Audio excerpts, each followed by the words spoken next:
Gentlemen, hey, congratulations for the Paper Tigers. Thank you. Thank you. Thank you. Thank you. Thank you. I do have to admit, this film is so much fun to watch. But I want to hear it out of you guys. Why did you guys want to do Paper Tigers? Who wants to start? Ron. Ron's always good. He kicks it off for us.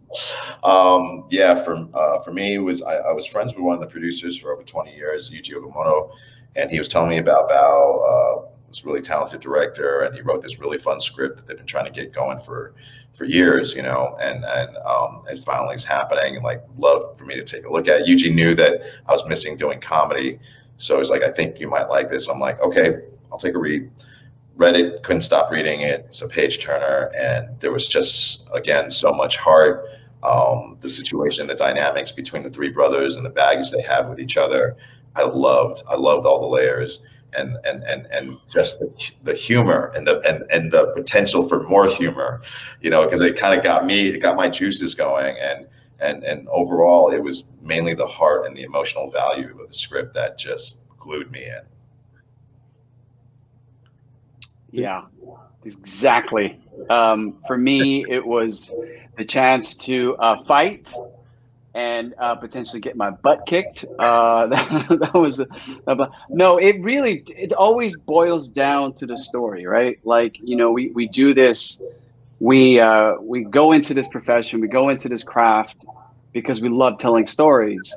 And it all starts with the script and the director and what their vision is going to be for this film. And we've said this a few times now, where in the wrong hands, this may not be the greatest film, but in really good hands and someone who's steady like Bao Tran he's able to sort of have that foundation for us and to really cut this, dance this really fine line of comedy and action and with heart. So the script really spoke volumes, like Ron said. It's everything that us actors look for, which is characters that are well-rounded, that have history, and that you can interrogate and investigate. So that's what drew me in for sure. Michael? For me, it was the well, I'm gonna be quite honest. One thing I do with a script that I don't know if everybody else does is I see where I start, and I go to the back, and I back up and see where he dies. And so, like, I backed up to the last page, and I was still standing. I'm like, hold up, I'm already kind of interested. I'm alive. I tell my wife I'm alive. I make it out, and then I read it, and I was like, oh my god. I don't think I've had the opportunity to play someone so carefully written with such care and precision. Like, I didn't have any questions about what his motivations were or where he was at by the time I finished. It was just on the page. That allowed me to really, really emotionally connect with the material. And then I met these two guys, and it was really, I hate it. This sounds cliche because I don't mean it in that way, because I've never had that experience in the 30 years I've been doing this, ever before, where an organic, honest, real relationship develops where you like care tremendously for two other individuals, like develop between the three of us. And I was really saddened when it was ending. You could just feel it. It's like a great love affair, and you know she got to go back.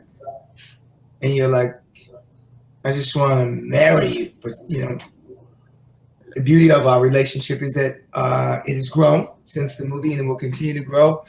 The gift that keeps on giving. So, like, I'm hoping the audience love what we did so much. We get to go back to Seattle on the grace of Bruce Lee and do it again. Most excellent. Now, I love the performances from all three of you. Was it harder to basically act that you could fight, or was it harder that you have to act that you can't fight? Oh my God.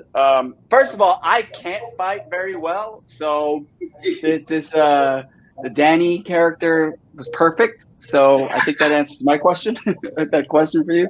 What about you, Ron? Well, it was a different physicality from porn. So for me, so, just kidding. No, no, for me.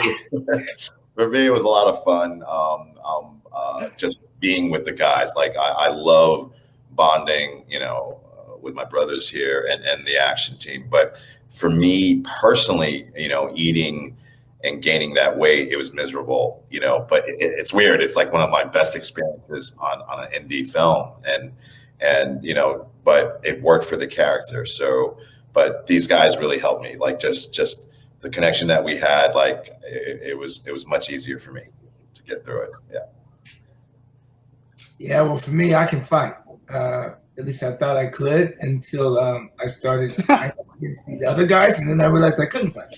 So in realizing you can't fight, you just gotta stay true to your essence and let these dudes flip over the top of your head. And I mean, these three cats they brought out, I was like, yeah, I would have run up in one of them faces early in my life.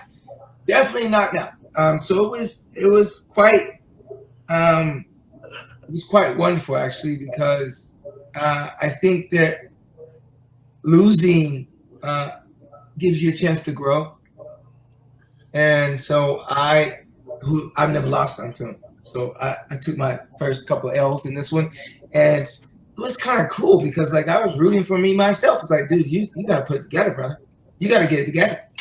So I think it's hard to lose inside in your ego and all, but I think it's a lot easier to fight to lose because you see the mistakes people make when you can strike them. You just make the mistakes so they can strike you. Excellent. Well, Alain, since you're the one who wasn't really a fighter, what was your prep for this? I did have some background when I was younger. I was in Taekwondo, but for me, it was the first thing that popped it for me when I was reading the script. Like, oh, the character has to do like the tennis ball fighting thing. I'm like, am I really gonna have to do that? And then when Bao said like, yeah, we don't have a stunt double, so you're gonna have to figure this stuff out. We can't afford a stunt double. You got to figure it out. So that to me was a little stressful because I'm like, I got to make sure I do this right. But then what was really cool about it is that the character Danny, like I said, he's so far removed from the peak of his power. Right, he's 25 years he hasn't touched the basketball in that long, so it's like of course he's going to be rusty. So the preparation really was and it was natural. I mean, it was the only thing I really need to make sure is not to get hurt, and I think Carrie, Sam, and Kenny, the fight team really made sure that we were safe and we felt safe. So just understanding the language was really the biggest prep for me. Was what's to be expected, what are the limits, how far do I need to push myself, and I think that was in itself the training is understanding that I don't necessarily need to get to that point, so yeah. Excellent. And Ron, how did it feel to act with full of hair again? Yeah, no, I again, like Bao was so gracious to all of us as far as welcoming input. And so for me, when I brought up like, hey man, it'd be great, would you mind if I wore a wig, blah, blah, blah, that kind of thing. I think it would really add to the insecurity of this character. So yeah, and I thought it worked well, and it was, for me, it was a lot of fun, and we had, as you can tell, we had a lot of fun with that hair. So. He showed up with that hair on, I think, the first day or second day. Yeah, I was like, man, that looks really good, dude. Like, wow. I didn't know he was bald. Yeah. I didn't know he was bald until it came off, and I was like, oh. Like, that was a real reaction, because I was like, wait, what happened? Yeah. I was never in the trailer when he was getting it put on. I was shocked. I think it was yeah, I thought it was a great choice. I mean, I don't think it was in the script in terms of who he was. I mean, like, it really flushed it out. And watching Ron make those choices really upped the game for all of us, because we were like, oh, okay, he's doing that. Then I got to make sure that I gotta bring my A game too, A+ game. So. Thank you, brother. Thank you. Well, excellent, gentlemen. Hey, thank you for this conversation. I can't wait for the world to see it, and I can't wait for you guys to get started on the sequel. Yes, sir. Yeah. Thank you. Thank you so much, Greg. Baby. Thank you.